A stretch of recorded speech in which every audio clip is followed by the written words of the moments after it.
Hello everyone, welcome on in. It's Betting Weekly Game Bet Match. It's the number one tennis betting podcast and YouTube channel brought to you in association with Bet Rivers, your hometown sportsbook. I'm Nigel Seeley, and joining me for the penultimate time to preview, well, it's the last time to preview a tournament, it is Sean Calvert. It's the final week, the normal week of the ATP Tour season. It's gone in a flash of an eye, but it's here. Sean? Yeah. Final week. How are you? You all right? How's your day? A bit flustered.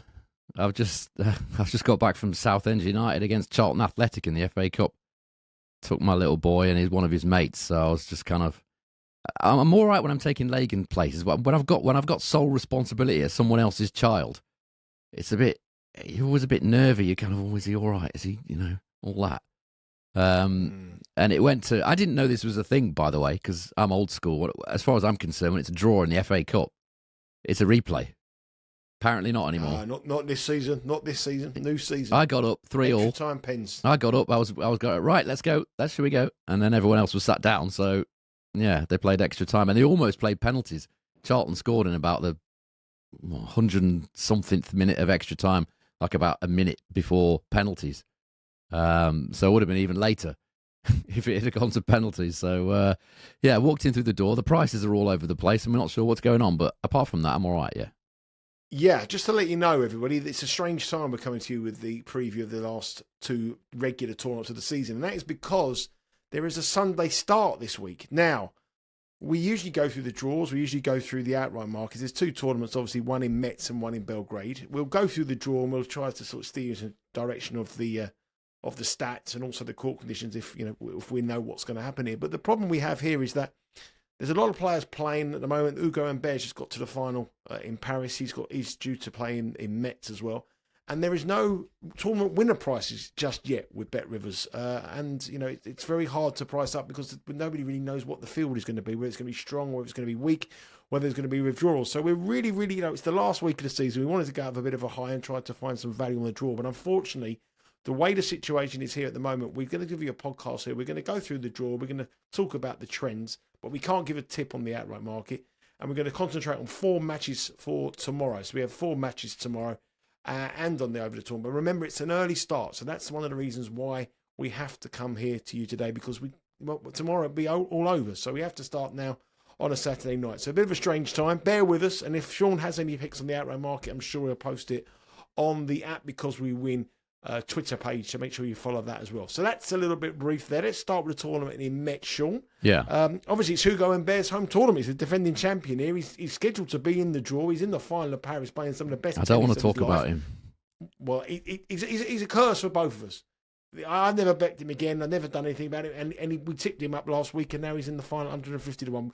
We want this season over, and Hugo Humbert winning it at the end of the season will top it up for me, I'll tell you. It's been one of them, hasn't it? Every time we've backed somebody virtually, they've won the week after or got to the final the week after or 2 weeks after. Humbert, I said I think I used the phrase, he's a beast on indoor hard, ahead of Basel where he'd almost made the final the year before. Loses from 3 or 4 match points up against Goffin in the second round there. He'd never done anything in Paris, either in Bercy or at Roland Garros, but unbeknownst to basically everybody, they've speeded the tournament up considerably in Bercy this year, and Humbert's he's loving it. He's gone from having a very mediocre record there. He's gone all the way to the final, 150 to 1 the week after we'd backed him in Basel. So you do get that with outrights. It's happened quite a lot this season, though, hasn't it? I'd say probably more than normal, but yeah, these things do happen. I mean, just before we go on into the tournament as well, but this week's tournament, he is in the final against Zverev. Head across to the Bet Rivers website. They'll have the outright markets, the prices on that final. And also, if you look at the head-to-heads to that record, it's quite an interesting one because they're one win apiece, Zverev and Humbert. And all the matches have gone really, really long. There's been a couple of tie breaks, 2 matches, 3 tie breaks. I think that will be one for first set overs. I like the totals over that as well. And I think Humbert, the way he's playing, could beat Zverev. So head across to the Bet Rivers website. Great record in finals, hasn't he? Brilliant record in finals. Only lost one. Amazing. So I would just make sure that you head across to the Bet Rivers website to check that out. But I think Humbert price has got a bit of a chance. I think it could be a long game as well. But it's all about next week and the tournament here in Metz. Now, let's have a look at this tournament here. What do we know about it, Sean? I mean, Humbert won it last year. Sonego won it in 2022. Herkash has won it in 2021. Is there anything we need to know about this tournament? Any statistics we need to know? Yeah, it's a tournament that's been moved around quite a bit in the calendar. This is only its second year in this slot, i.e. the last week of the year. It's been played in all sorts of different times of the year. Now it's kind of, for the time being, it's found a place right at the end of the year. The draw sheet isn't out yet, so I've had to take the draw from somewhere else. The ATP, I think they're probably waiting for the odd withdrawal, which is quite likely to happen before they put the draw out. So I can only go on what surface they played on last year, which was a slam court indoor hard court service, and they use these Artengo balls. This is a brand name of decathlon, I think, and I guess there's some financial tie-up with them. But they use these Artengo balls, which they're the only tournament in the calendar that uses these balls, and surprise, surprise, the players aren't happy about them. Did you hear that? There's a huge firework display going off, which sounds like it's about 2 meters behind me there. So there's just but for my house as well. Literally across the street, there's a firework display. So if you are hearing these bangs and crashes, it isn't disgruntled bettors knocking on our door, trying to with a shotgun or something like that. Well, fireworks going on. I'm in the back garden, aren't I? Essentially, in this kind of outdoor space. So it's going to be much louder. That was so loud. If anybody could hear that, I'm sorry, but I think it's going to go on all night. So the players moan about the balls. Nothing new there. These are Tango balls that, we don't really know much about, and they're only used this one time. Kecmanovic said last year, Karen Kecmanovic, he said, these conditions are so slow, it's like we're playing on clay. This is an analogy that the players often use. Bublik likes to use that one as well. And Kecmanovic, he said, you've got to work for the points here. So he's essentially saying it's pretty slow. Whether that's the surface or the balls or the combination of both, it's not the quickest. If we just look at last year's stats, because this tournament has changed a lot, both in the time that it's being played and the surface has changed quite a bit. If we look at last year, the stats that I'm looking at don't suggest that it's that slow by any means. It's 82% holds of serve, 73% first serve points won. That's kind of medium, I would say, for an indoor hard court. 37% of the matches featured a tiebreak last year. Not a great one for set one overs, over 10.5 games. 30% of those went over 10.5. You wouldn't be surprised to know that there's a slight trend for the unders. Under 22.5 total games, 56% last year. And there was quite a few underdog winners as well, quite a hell of a lot. In fact, 48% of the underdogs won last year in Metz. And in round one, that was a big 58%. So, it's the last week of the year. It's difficult to kind of gauge who's up for it, who's not up for it. Even the bookies don't really know. That's how the players are feeling, and it's you wouldn't. The advice would be you could blanket all the underdogs. You'd probably make a profit. It's not exactly scientific, but that's the kind of week that we're in. As far as the trends are concerned, only one number one seed has won this tournament since 2012. So it's not been a great one for top seeds. The last four winners, there's a bit of a pattern here to these players. Humbert, Sonego, Herkash, Songa, they're all big serving, big hitting, attacking players. So there's a bit of a hint there. And 4 of the last 7 winners of this tournament have been French. Yeah, I was just about to say that. Looking at the amount of French winners, there's been some very good French players who come here and won it. Frenchmen never usually do well in their country, but Humbert just got to the final in Paris, and now it's his home tournament as well. But will he participate?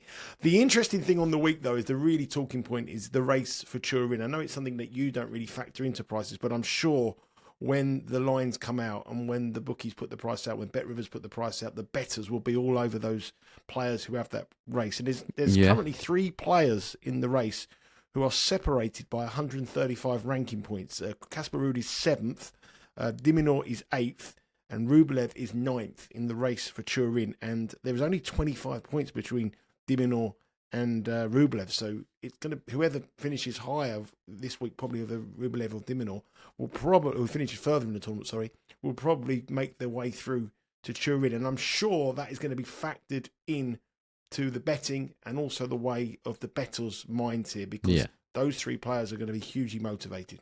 Yeah, I mean, Rublev's taken a late entry into this. He wasn't going to play, but obviously he lost earlier than he wanted to in Paris last week, and he needs the points. So the tournament's not going to turn it down, are they? They're not going to say to a top 10 player, "Oh, nah, you're all right. You're not. We don't need you. No thanks." They're obviously going to say, "Yes, please come to our tournament." So it's not a problem for a top guy like Rublev to get a late entry. I mean, this draw could change, couldn't it? Dimitrov's in here. He's taken a wild card here. As far as my maths can tell, when I looked this morning, I don't see how he can qualify, even if he wins this tournament. He definitely can't. It's only those three players who are vying for 2 spots. So the point is, Dimitrov may well not turn up. I mean, what's the upside? Absolutely out on his feet last night. Absolutely out on his feet. I'd be amazed if he turns up. Unless it's Humbert's home tournament. But if it wasn't his home tournament, there's no way he'd be playing here either. Correct, but he is defending champion. It's his home tournament. Yeah. I think he'll turn up. Whether he'll put a huge effort in, I honestly couldn't say. I haven't seen the matches today, obviously, but I know he was complaining about a foot issue after the win against Jordan Thompson, but I'm not sure how he fared today in terms of physicality because I haven't seen it. But that in itself might make somebody back Gaston at a very big price against Humbert. We just don't know how he's going to shape up. Dimitrov, as I said, I'm not sure he's going to show. So this draw could change after this program has aired. Well, we just give you the draw now, what we know, and obviously it's a 250 event, which means the top 4 seeds have already got bias through to the second round. So Rublev is the number 1 seed; he's into the second round.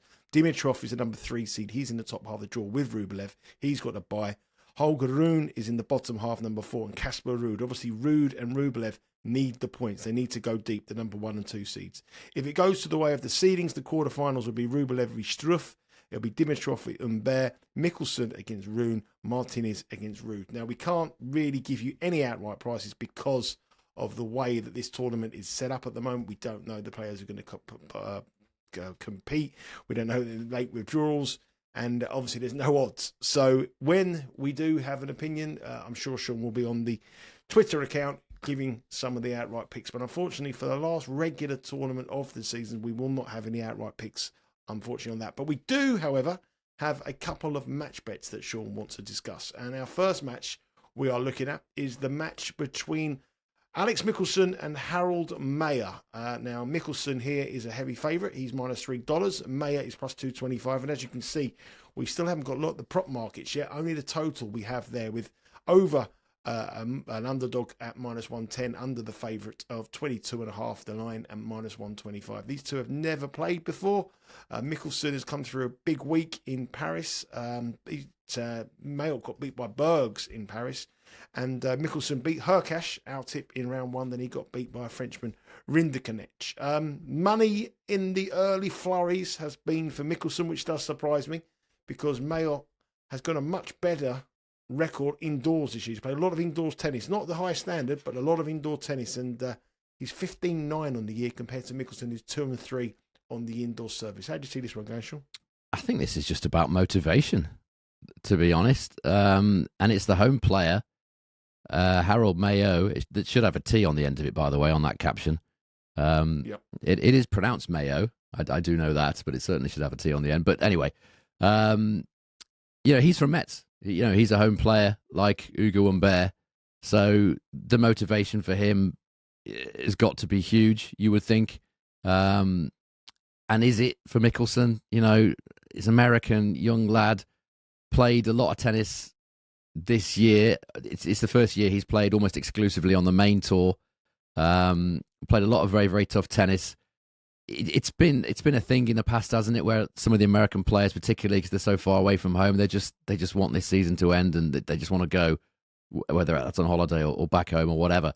I can't imagine his motive. I'd be surprised. I mean, it's possible, but I can't imagine Michelsen's that highly motivated for this tournament. Certainly not compared to someone like Mayot, who's, as I said, it's his home tournament. He made the quarterfinals here last year as a qualifier, did Mayot. So he won 4 matches at this tournament before losing the Metz derby, if you like, against Ugo Humbert, who's obviously also from Metz. So 2 Metz players squaring off there in the quarterfinals of Metz. Humbert won it in 2 competitive sets. So, obvious motivation for Mayot. He also made the quarterfinals in Montpellier in France on indoor hard at the start of the season, earlier on in the season. So in France on indoor hard at main level in the last 12 months, he's 4-2 win-loss, and he's actually got the same stats as Michelsen in terms of service points won and return points won in the last 12 months on indoor hard in all tournaments. Both have got kind of mediocre totals of 97, but Mayot has a much better win rate. As I've said, he's 4-2 win-loss. Michelsen's actually 2-6 win-loss on indoor hard in the last 12 months at main level.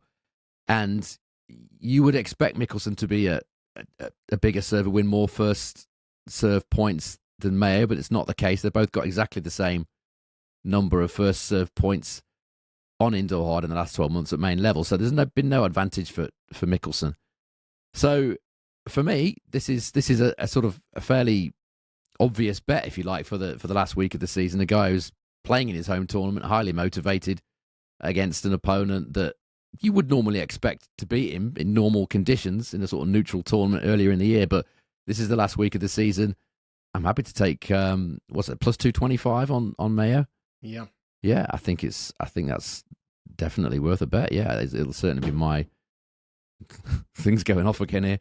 That'll certainly be my my best bet in Metz. Yeah, plus 225 for Mayot. He's got the home advantage, as Sean says. And Sean said this is a tournament that is very, very good for underdog bettors. And also for the first round as well, exceptionally strong as well. So there's a nice case there to make the underdog here, Mayot. The next match we are going to discuss is an interesting one for me. Is Cam Norrie up against Carballes Baena. The statistics here and what the comments from last year suggest that court is quite slow, which will suit Carballes Baena. If you look at the rankings between the two of them, there's hardly anything between these two players now. It's how much Cam Norrie has fallen. He's had a year to forget, but yet he's the very heavy favourite, minus 162 with Bet Rivers, plus 125 Carballes Baena, and the total here a lot higher. It's 23.5. You've got to go back I think you've got to go back to July to find the last time that Cam Norrie won on the ATP Tour, which is quite staggering when you consider he's a former Wimbledon semi-finalist, and he was he a top 10 player? Well, top 10, yeah. Top 10 player. He's really had a come down, and Carballes Baena now is actually higher than him in the world rankings, but yet he is the dog here. I'm not really quite convinced by that. They've met twice before, a long, long time ago in 2018 and 2021, and the head-to-head was 1 win apiece. I wouldn't be betting Cam Norrie. I mean, what is he really going to be motivated after this year in this one? I wouldn't. That's a very, very trappy bet if you're going to take Cam Norrie here. Yeah, I mean, I don't want to be the harbinger of doom if you're a Cam Norrie fan, but it looks kind of like the end for him at the moment. I know he's only 29. He could well come back next season, fresh. He's had a lot of injury problems this year. It could be the case that all he needs is, a bit of time off, get his fitness back, and he can kind of get back, towards where he wants to be. But it's not looking that promising for him at the minute. The problem he's got is that his game was, and he's probably still is, all about being very physical, grinding out long points, long rallies, not missing, being tough to beat, very durable, very, very hard working. And he'll probably be the first one to admit that he's probably not top 10 in terms of a tennis ability, but he's made himself over the years extremely tough to beat. But now he doesn't seem able to do that, not anywhere near as well as he used to anyway, certainly not at the moment. He's had so many injuries this season. He's played 6 matches this indoor swing, Cam Norrie. He's played 3 at challenger level, 1 in ATP qualies, and 2 at ATP main level. So 6 matches, and he's only won 2 of them. So he's 2-4 win-loss. And in those matches, his service points won and return points won is just 98. And he's only won 45% of second serve points. And if you look who he's played in those 6 matches, the average ranking of opponent he's faced is 205. And against those opponents, he's still only winning 45% of second serve points and recording this 98 total. So he's miles away from the player that he used to be. As I said, he might be able to get back to it. At the minute, it doesn't look like he's going to, certainly not right now. And if you look at what Carballes Baena has done this indoor swing, it's not his time of year either, really, indoor hard. He's played 5 matches, 2-3 win-loss, and his service points won and return points won total is 100. so slightly better. And the average rank of opponent he's faced is 44. Obviously, a much higher caliber of opponent than Norrie's been facing. He took sets off de Minaur, took a set off Tsitsipas on indoor hard in the recent weeks. It's obviously going to be a physical battle with these two. Neither of them blessed with the greatest of shot-making power. They both play in a similar sort of way, I suppose. One left-handed, one right-handed, but they win their points generally in a similar sort of way. So a physical battle. Cam Norrie, is he able to come through it at the minute? Maybe, but I certainly wouldn't be backing him at minus 162. I would be tempted with Carballes Baena here as underdog. I think there's no upside to backing Norrie at minus 162 at the minute. The way he is physically, I'd be going with Carballes Baena. Yeah. That match is not actually scheduled for tomorrow. That match will be on Monday. But the first match we spoke to, Michelsen and Mayot, will be tomorrow. So head across to the Bet Rivers website. I think Michelsen match will be around about 12 o'clock Eastern time. So, and you've got plenty of time to get your wager on here. Hopefully there'll be some tournament future prices as well when you go across there. But that's the tournament in Metz. Unfortunately, we can't have a tournament winner prices, but we do have two matches there that we like the dogs on to end the season with the two underdog winners. Both official plays, Sean? I'm just taking the one as the official play. It's I think the best value is on Mayot, but a bit of a lean on Carballes Baena as well. Remember the tennis season, we've got another week, we've got the ATP Tour Championships, we've got the season in the soccer world hotting up with the Champions League back in midweek. Lots of great content on here, so make sure you subscribe to Betting Weekly Studios. Hit that subscribe button and give us a comment here as well and a like, and you'll be notified of every time any bit of content drops throughout the off-season of the tennis. Sports betting doesn't stop. The tennis might do, but the sports betting action here on the Betting Weekly Studios continues throughout the winter months. Okay, we move on to our second tournament of the week in exactly the same scenario here. We don't have any outright prices. It's the Belgrade Open over in Serbia. It wasn't supposed to be this one, was it? It was supposed to be another tournament in Spain that you were supposed to be heading to, but they brought this one in at late notice. What was the reason for that? It was supposed to be in Gijón in northern Spain. I was looking forward to going there, actually, somewhere I've never been. But for operational reasons, and I don't know what that could possibly mean, I presume it's some issue maybe with the stadium or I don't know, health and safety or something. I don't know. Operational reasons is what they said. So they cancelled it and moved it to Belgrade, where the tournament director is none other than Novak Djokovic's brother, Djere. So I'm guessing they were hoping that Novak was going to play. Obviously, he isn't. But anyway, it was moved from Gijón, a totally new tournament. They have played ATP level in Belgrade before at Novak Djokovic's club, but that's on clay. This is a different venue. They're playing at the Belgrade Arena. No altitude here to speak of, so the balls shouldn't be flying around. They're playing on a lake, what is described by the ATP as a lake hold on Haro. That's an acronym, Haro, temporary surface. Now, if you're not familiar with Haro temporary surfaces, it's basically a mobile indoor court system that uses Haro plywood subflooring for quick installations. It's basically pick it up and drop it in and take it away, so it's used for temporary events, pop-up events. And according to the Lakehold website, it offers the same performance as other Lakehold Masters products. Sounds like an advert for Lakehold. This sounds like a radio advert for Lakehold. I'm explaining Lakehold on Haro in case people aren't 100% familiar with it. The US Open's on a Lakehold, but that's a permanent structure. It's a permanent surface. This is a temporary one. So how it's going to play, I have absolutely no idea. I mean, the US Open Lakehold one was medium slow, but you can make it as quick or slow as you like. It's how the tournament sets it up. There's no information on their website, incidentally. So we don't know what balls they're using either, which is a big factor these days in terms of court speed. So in short, as far as the conditions are concerned, that's all we know, I'm afraid. It's a very difficult. We do know some of the players that are in the tournament at the moment. That's one thing we do know, but that could change as well. Well, that changed this morning when Tommy Paul pulled out and the draw changed. Exactly. So the draw has changed. This is the draw as we speak at the moment in time. Again, it's a 250 event, which means 4 seeds are through to the second round. Number 1 seed is Alex de Minaur. Now, I expect Alex de Minaur to be a very, very short price favourite for this tournament. I really do.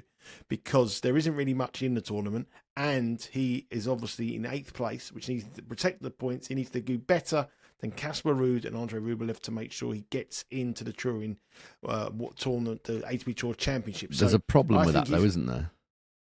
In what way? In the sense that if de Minaur does what he needs to do, and the others fall early, yes, he gets to the semis, he might not necessarily want to go on and win it.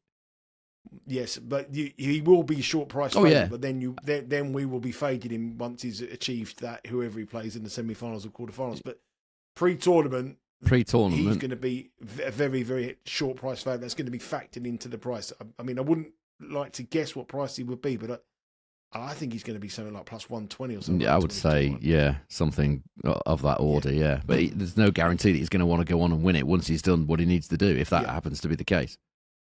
Yep, so you've got to keep an eye on that, and we'll have you covered on that when the show's later on in the week. Obviously, we'll be back on Tuesday and Wednesday, and if these matches in progress, we might give you the updated figures and let you know where we want to play. But tournament-wise, Alex de Minaur is number 1 seed. He's in the top half of the draw with Cerundolo.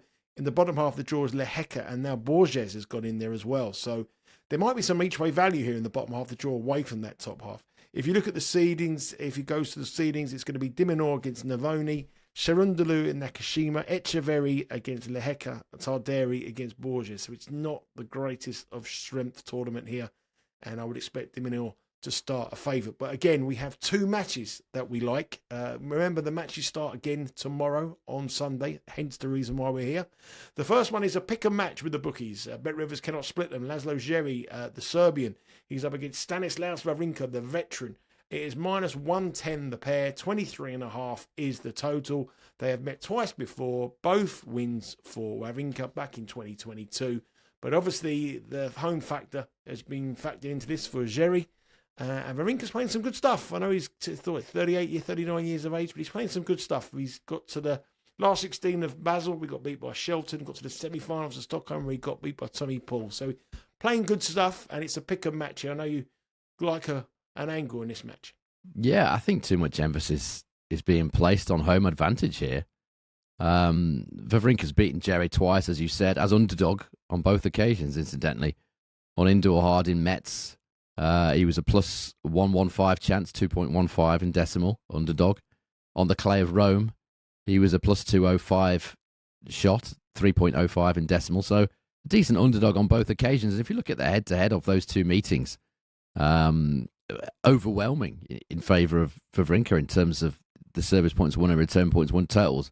Wawrinka 111 to Djere's 89. It's about as overwhelming as it gets. Djere's only won 28% of return points against Wawrinka. Stan has held serve 88% of the time, and this is on an indoor hard court that's not particularly quick and clay, and he's held serve 88% of the time. He's also won Wawrinka 63% of his second serve points over the course of those 2 matches, and he's won 40% of return points as well. So everything's gone his way. You know, there's nothing that Djere's done in this matchup so far that's got him anywhere. A current former, you would have to say, also favours Wawrinka. Djere's had an injury-ravaged season. He's lost 10 of his last 14 main-level matches, Djere. Lost in challenges the last couple of weeks, Lestienne. And Landaluce beat him. Stan also played and lost in a challenger last week. I think he played in Bratislava. He lost to Dino Prismic.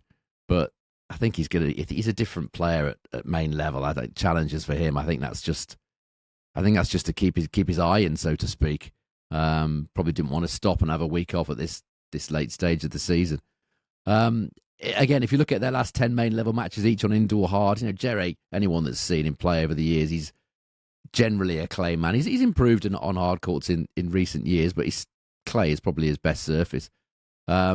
Last 10 main level matches, each indoor hard. Djere, service points won and return points won total 97. Wawrinka 101. And Djere doesn't have a particularly great record at all at home in Serbia. He's played 6 ATP Tour and Davis Cup matches, and he's only won 2 of them. So, home advantage, not for me, really. It's not doing it for me. I think Wawrinka should be favourite for this. I think he should be a reasonable favourite. So, I'm happy to take, if it's a pick 'em, I'm happy to take the pick 'em price on Stan here.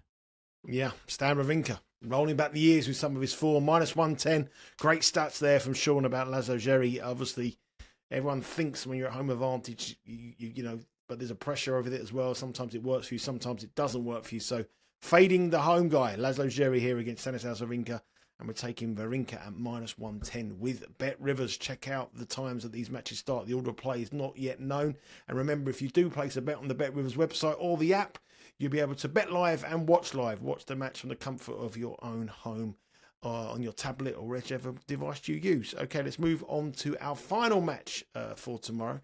It is Miomir Kecmanovic up against Christopher O'Connell. Kecmanovic is a heavy favourite, -225, and O'Connell is +180. We do not have any side markets yet. The props are not available, but they will be.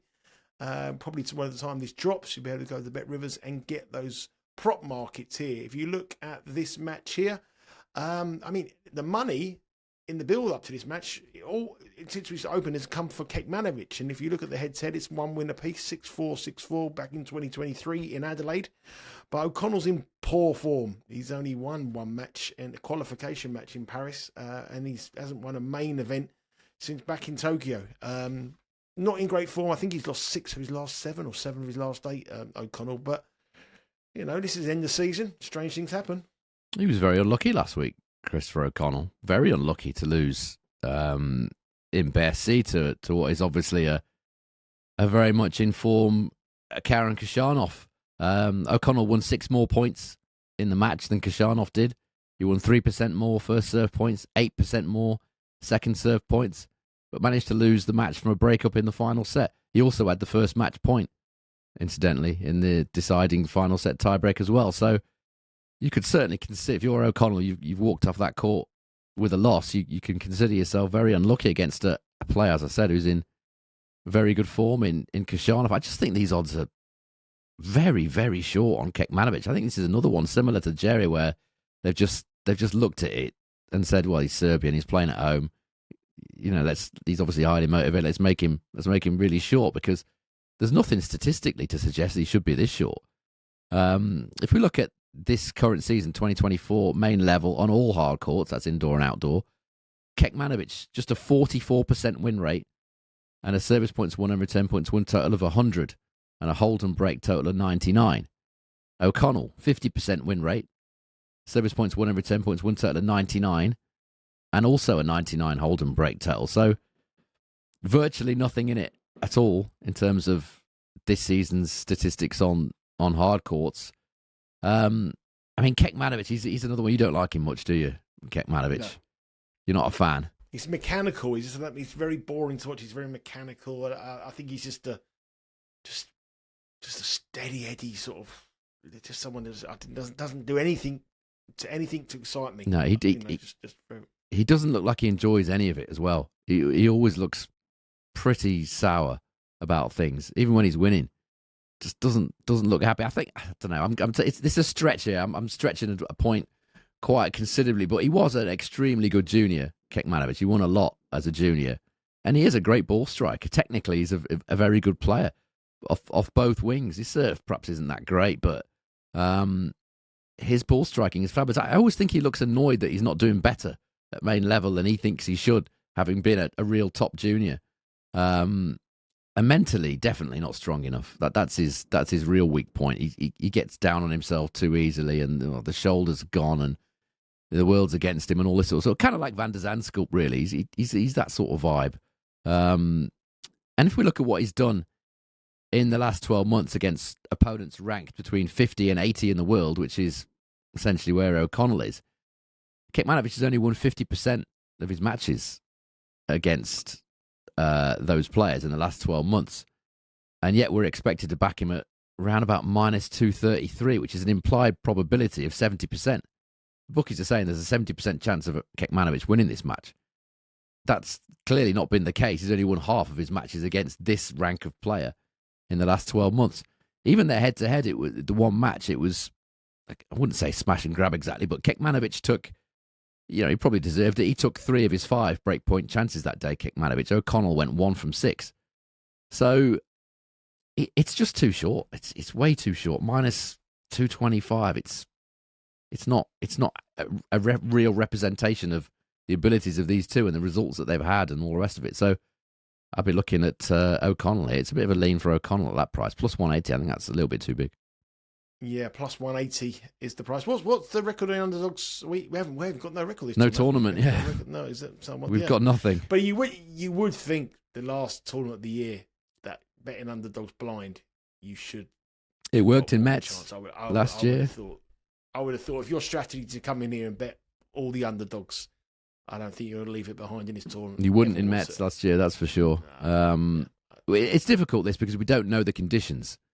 I mean, yes, we know it's on a lake hole, but we have no idea, the speed of the court, the balls, all the rest of it. That makes it extremely tricky, but too short for me, Kecmanovic here for sure. Yeah, I think that's the strategy to do. Look for the underdogs. So that's it. That's it for Saturday's show. We're not going to come to you tomorrow, Sunday. Obviously, we've done the thing here. Unfortunately, we can't give the outright price, as I said, throughout the show. So, Sean, if there is anything he likes, he will post it on our Twitter page at Because We Win. So make sure you follow that, and also at our Instagram as well. Download this podcast, Betting Weekly, Game Bet Match, on your preferred podcast provider. And obviously, please subscribe to our YouTube channel, Betting Weekly Studios. More and more you coming in every single week. It's great to see the numbers going high. Great to see the comments you're making. Great that you're enjoying the content as well. And like I said, even though the tennis is going to be stopping next week after Turin, there's still some soccer action going across UK and over in Europe as well. So with the guys on Betting Weekly Premier League and Betting Weekly Extra Time. Okay, that's been it for today.